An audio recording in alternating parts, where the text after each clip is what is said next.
Get off YouTube and actually care for your kids. Clearly they don't even want to be in your videos by their faces. We were basically canceled.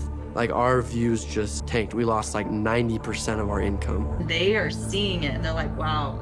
I remember us getting some very expensive lawyers involved, and I remember him specifically suggesting to her to make an apology. Ruby's response to that, I'm not sorry. I'm saving my family. We're going to show the world what real parenting looks like. We're going to show the world what real parenting looks like. I mean, look, if you come from a generation of families that beat their kids as a form of discipline, this is real. There was a trend on TikTok not too long ago about parents saying to their kids, like sayings that would then be followed up with something like toxic, and how they're breaking those generational curses. Like, I'll give you something too. And the kids would say, laugh about, but the saying is, I'll give you something to cry about. It's a threat to your children. Like, oh, you're crying now? I'll give you something to cry about. Yeah, that kind of language is destructive and toxic and is something we carry through generations. And so somebody has to be the person who says, I'm not going to talk to my kids like that one day. Our children are meant to be seen, not, and the kids go, not something, but it's the saying is the kids are meant to be seen, not heard. Yeah, like that's really toxic and abusive. Kids are a part of your life. You didn't just bring a living being into the universe to have them not be heard or not to have them advocate for themselves.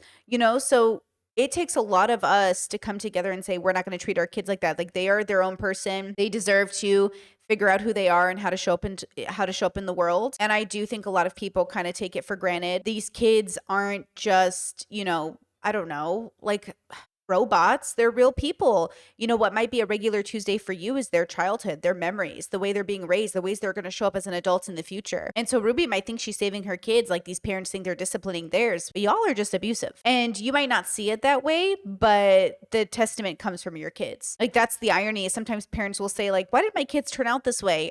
You parented them. And look, there are some outliers, right? There are some children that genuinely, no matter how well they're raised, no matter how much their parents love them, can turn out to be the worst people on the planet. But generally speaking, most of us are products of our environment, give or take a few details. And most of us go to therapy and realize our parents are just other people on a journey, that being a parent doesn't make you automatically right or wise or good or loving, that you're just a person who happens to have kids. And so the kind of parent you'll end up being is the kind of parent or the kind of person you were before you became a parent. Sometimes parenting can change you, but often it just doesn't, right? So the person you were before you had kids, that's who you're going to be as a parent. The person you are before you're married is the person you're going to be after you get married. We're going to show the world what it's like to make impossibly tough decisions because you love a child. Buckle up, guys. I have something to share.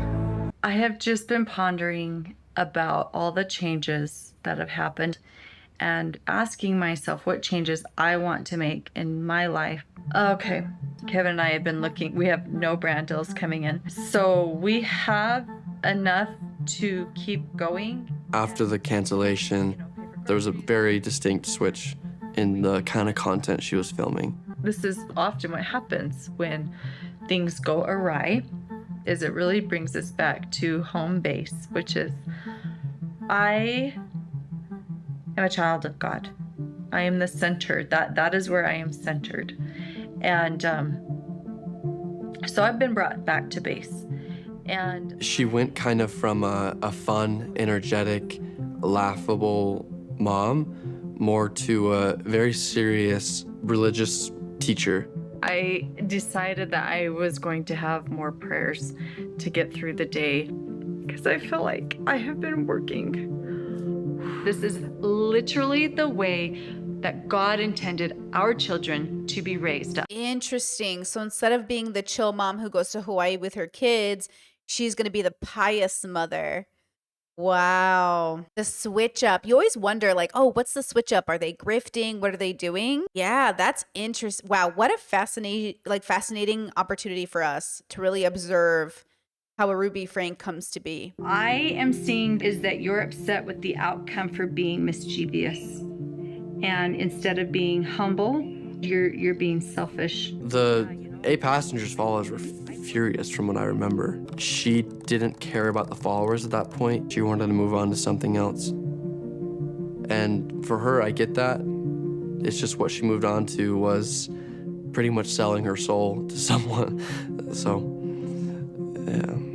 We were talking this morning about humility and how choosing truth allows you to have freedom to move around. Jodi was a businesswoman. She knew how to hit on a pain point, the biggest pain point for people, in order to turn it into profit. 10 years earlier. In 2010, I had been shadowing Jodi for about a year, and by that time, I knew that something was off. She seemed very angry toward men. Uh-oh. This man has shown his colors to you, and you don't know if this man has changed. And I watched couples get torn apart. It was probably a year later that she opened up Connections. That when you brought somebody into Connections, it very much felt like a pat on the head. I know that Ruby had already been leaning towards it, but to get Kevin on board, Ruby wanted help. And it was a love versus lust workshop.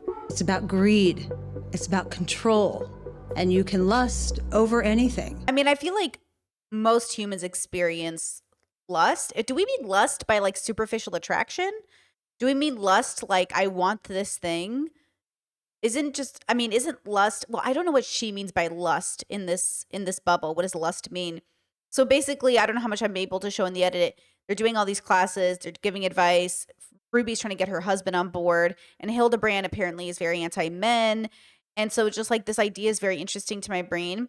Because again, from my understanding, and I'm assuming they're going to talk about it in this documentary, Ruby and Hildebrandt are in a relationship, I'm pretty sure. I'm going to feel silly if that's not the case, but I feel like that's what I understand from their story. So she's like a man-hating lesbian, question mark? But also, what does that even mean? Can Mormons be lesbian? I don't know what the rules are, right? So maybe it's not even a traditional romantic relationship. What if it's like a woman-to-woman relationship, like a TERF who becomes like a lesbian because she hates men? Do you know what I'm saying? Like not a sexual orientation lesbian, but a because I hate man lesbian. Do you know what I'm saying? This is kind of interesting. I'm curious what direction they'll go in. Her desire to exploit people's vulnerabilities is really deplorable. And I remember turning to Ruby and whispering, "This feels like a man-hating club. This is a cult." You have one of the most isolated in-group collectives. It's not that surprising that some of your factions would create a more insulated group, right? But I will say that it's interesting that they saw the red flag, but not enough to... maybe this is a part of their separation, though. I mean, I guess I should just watch and see what happens. But now I'm curious what led to their separation and how he didn't think the kids were possibly being abused if his wife was brought into a cult, you know? Which makes me think he's more culpable than he's pretending to be. I don't know. Let's see what happens. I remember the first conference that Kevin went to, he said, this is a cult. And I thought, this is a good thing and this can help you and you're just being too stubborn to look at it. That's interesting that Paige, so this is Paige, and Paige is the one who introduced Ruby to Hildebrandt and her work. And so, yeah, you know, I don't blame any of these people who got sucked in and were exploited for their vulnerabilities for being tricked by Hildebrandt. But it just shows how many of us are all susceptible to being tricked into thinking the best of people, into thinking we're not engaging with a bad person. You know, you always want to think the best of people. So it's hard when you meet somebody and you're thinking, oh my gosh, like, are you actually a bad person? Maybe they don't even think of themselves as a bad person, right? Do you feel you put pressure on Kevin? I'll make this really easy for you. We put so much pressure. I am studying under Jodi Hildebrandt and the Connections classroom, and what she is teaching us, I have never learned anywhere else. Why did Ruby like it so much? It validated things that had been bugging her for a long time. To be honest, we were pretty lost. Obviously. And Ruby believed that this was the roadmap back to the place that we both wanted to go to. And she sat me down and she said, "I am concerned about our marriage, and I'd like to invite you to join a Connections men's group." See how they're not on the same page? Like, my partner and I were very in love, and I feel like this would be one of those moments where we'd have to be on the same page. We'd have to agree to some extent. Like if I was getting advice from somebody, I would want his opinion to be like, yo, do you think this is a good person? Because I feel like his bullshit meter is really, really good. And he'd be like, this is bullshit. And I'm like, okay, like I value his insight, right? So I do think there's a difference between relying on your partner to make your decisions and trusting your partner to have insight on your decisions. And this feels like they're not on the same page here. Welcome to Connections Classroom. Thank you for joining us. Some guy said, I'll check in, and then started just going down a list of stuff. It was a support group for addiction. The energy of lust is not completely connected to sexual encounters. She's not even on camera. Like she's literally just doing a voice call for this call with the guys. He said it's like a group for addiction. He said men were mostly addicted to porn. I really can't trust any religious community to have any good say around masturbation or pornography. Since growing up Catholic, like they're not even allowed to masturbate or look at porn. And I feel like half of these addictions start because it's so taboo in these communities. I really believe that if pornography wasn't such a big deal, if it wasn't such a big deal in religion, most of these people wouldn't have addictions to it. Do you realize that you're losing your family? Like that's the thing is like addiction is real, but where does it stem from? Where does any addiction stem from? Some of it is like completely biological. Like your body is craving something your brain doesn't even want. Or in some cases, you're convinced you have to have it. Or who are you if you're, if you're not engaging this behavior? And so that's my dilemma with this idea around addiction in religious communities is like they shame you for touching your own body. Like masturbation is such a healthy outlet. It is so normal and so important for your relationship with self, and they are taking it away from you. Taking away masturbation from a person is like taking away their right to drink water. It just doesn't make any sense to me, unless you're not a person who feels a need to masturbate. And that's valid. That's just as valid as needing to do it. It is just as valid to say like, I don't really have an urge to do it as it is to say, I have an urge to do it. Do it. Do it in the privacy of your home. Do it. Do it. You're just this so normal. And so in these religious communities that shame you for even engaging in something like that, I just do not trust them to help people in relation to pornography. And maybe that's because I obviously have an OF and my partner and I have no restrictions around masturbation in our relationship. It's obviously not cheating to me. I understand in your relationship if it's considered cheating. I think it's unhealthy. And Jodi would then add to this and say, look at Kevin. He makes choices every day that are responsible. Oh. And he stands up and he's a man. And it felt so good. Ooh, she pits them against one another. If only you could be more like him. And then he goes, oh, I should be more like, I got to keep doing this because people are relying on me. And I began to look forward to it because all I wanted was praise. You want to know what felt the most good was seeing the way that my wife was looking at me, the way I'd always wanted her to look at me. Wow. Good morning, Kevin. I'm making you breakfast you probably won't eat. Because there's too many carbs. There was a shared passion for one another. Man, this reminds me a lot of the twin flames cult stuff we reviewed on stream. This reminds me of that, like that feeling of couples feeling validated. And so they become like coaches in the MLM, and then they get other couples and they become recruiters and ooh, girl. We both felt like there was purpose again. I feel like people underestimate how easy it is to make a human being feel like they have purpose. And that's why you have to be careful about the purposes you pick, because it's not that hard to feel like you have purpose, even when you're doing something really, really bad. She was happier, and she never really shouted anymore. She did pretty much stop when Jodi started working with them. We really were like a happy family again. Man, what happened? Wow. What happened? When Ruby and Kevin joined, Jodi incorporated them very quickly. The number one job that I have as a parent is to teach my children to be self-managing. Well, obviously, Hildebrandt's going to want them involved. They have a huge following, a huge way to promote her business to millions of followers. One of the ways they were elevated quickly was the fact that she allowed Ruby to go in and to train as a coach. All the truth that I have learned since getting involved in Connections is because everything is based in truth. There's nothing that triggers somebody, especially a woman, more than saying or believing you're a bad parent. Jodi was always enamored by money and fame. I saw her treat clients differently according to their status. Like, we're therapists. We're trained to not care. Well, look, at the end of the day, therapists are just people. You could get a really bad person who becomes a therapist. Not all therapists are good people. Not all therapists I mean, no therapist is a miracle worker, but they're just people at the end of the day, you know? So we have to stop putting people on pedestals just because they're in lines of work that you think only good people join.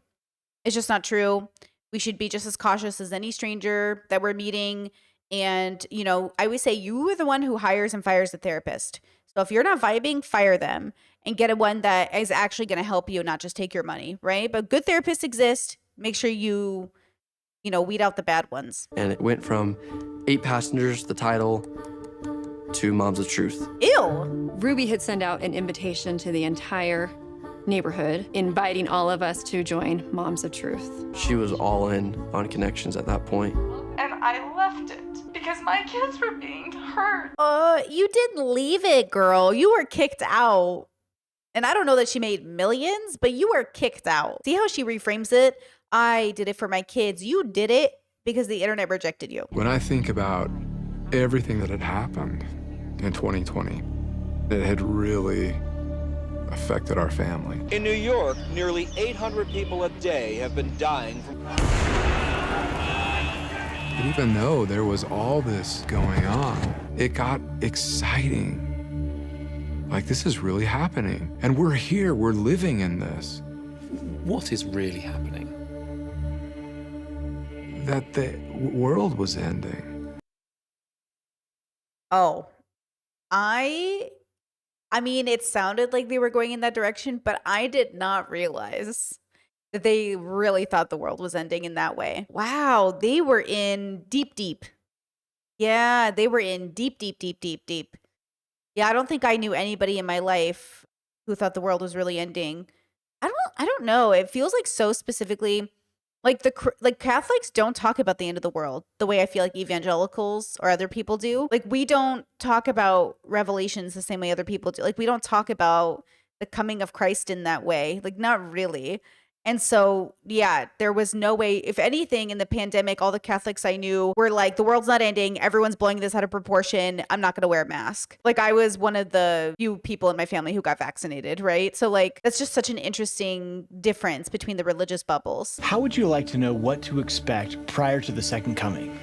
The Lord actually has given us such a document. Oh, God. The Book of Mormon. Everyone else is going to burn, but we felt like we were on the right side of it. The last days in the scriptures are a period of however long that, like, the world's gonna burn or, you know, a plague is gonna come and destroy everyone. And then Christ comes and the world is saved and everyone can be happy again. But to get there, there's a period of just, like, absolute hell. Are you guys ready to become a food prepper with me? No, emergency prepper. Are you guys ready to become an emergency prepper with me?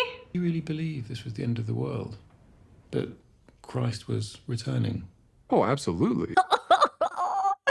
I did not realize it was this religious, the motivation. I am fascinated. I don't know why I kept thinking the religion was more like a mask for the abuse, but like they really believed it is a very interesting perspective on this story that I'm now having. Wow. So we're here to teach you how Ruby would often talk about how Jodi had been called by God. God had also built up Ruby with her channel, and like the two were meant to combine together. Inspired, called by God, representative of God. Oh my God. Oh my God. Chosen by God. That's crazy. I am shook. I did not expect this documentary to go in this direction. I thought they were just all in business together and in cahoots. I thought they were all just like abusive. Like, this is so culty. I'm shook. In May of 2021. Oh my God. Jodi calls Ruby. She was wailing and sobbing into the phone. Apparently, she was being haunted by hooded shadow figures that would just appear. We believed it. We wanted to believe it. Why?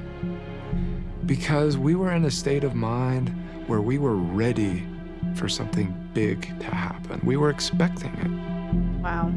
We just weren't expecting this. It's insane how beautiful Utah is. Like these mountain ranges and I love America in terms of its terrain. Like Utah is beautiful. Wow. Can you imagine being in somewhere so beautiful and so connected to the earth and just being so insane, you know? And the question is, this mental health? But what kind of mental health is it? It's not psychosis. I don't think so, at least. I mean, I'm not a therapist. But like, what is this? You know, and the irony is she's a therapist. But like, not that therapists can't be sick, but, you know, what makes a person feel justified in going to bed thinking they have a connection to God or the Satanist personally coming for them? Or, wow, what an interesting bubble. She gave us a tour, and that tour lasted probably 2 hours because there was just so much. She had like 4 levels of the house, whole bottom 2 levels, which were these like underground storage units. While we were there at that house, there were things that happened that I can't explain. There was a tremendous crash in the basement directly beneath us, and there was nothing. In that same visit, high up on the glass, I saw a big handprint. The fingers came out like that outside of my hand. Do you have a photo of that handprint? I do. I'm gonna need a better picture. Could she have maybe have caused that smudge and then tricked people into thinking it was Satan? What am I even looking at here? This looks like a handprint. This looks like nothing to me. I would never think anything of this. If my brain saw this, I would think like, okay, my brain sees nothing. It's like the people who think they see Jesus on toast. Like, what are you talking about? You would be shocked at how easy it is to convince yourself something mystical is happening. And look, whether you're religious or supernatural, like whatever your belief is, it's easy to trick your brain into thinking you're seeing something out of this world. I remember I was in a log cabin and, you know, we had the fireplace going and the wood would like, there'd be these very large bangs, like, and it'd be like, who is making that noise? And it would sound like, I don't know, like the crazy. And so my family's religious and they're like, oh my God, what if it's like the demons? And I was like, you know, it's not demons, girl. And they were like laughing about it. They thought it was funny, right? But at the same time, they're like, and I was like, and then we went and found out it literally just happens because wood expands and it creaks and it's alive. It's like this living thing. And so the wood was like reacting to the fire basically, or the warming of the house. And then my family was like, oh, that makes sense. And I was like, I don't know why, you know what I mean? But I get it because they're one step removed from believing in stuff, but they don't believe in ghosts in the traditional sense. They don't believe in Harry Potter magic. They don't believe in, but see, they're just on the cusp of believing in supernatural. So, you know, they allow themselves to be open. So the idea is like, at least I'm with a family that like makes kind of jokes about it, but also like thinks it's possible, but also doesn't put too much weight into it. So it's interesting, these different religious bubbles, like how serious could they believe? I think if my family saw that smudge on the wall, they would also think it was no big deal. I think if they heard a crash in the basement, but there was no explanation, they would assume it was like something that made sense within the structure of the home. Like, oh, maybe something natural happened, like in the earth, like something scientifically proven could have happened. I didn't really grow up with parents that explained everything away with religion.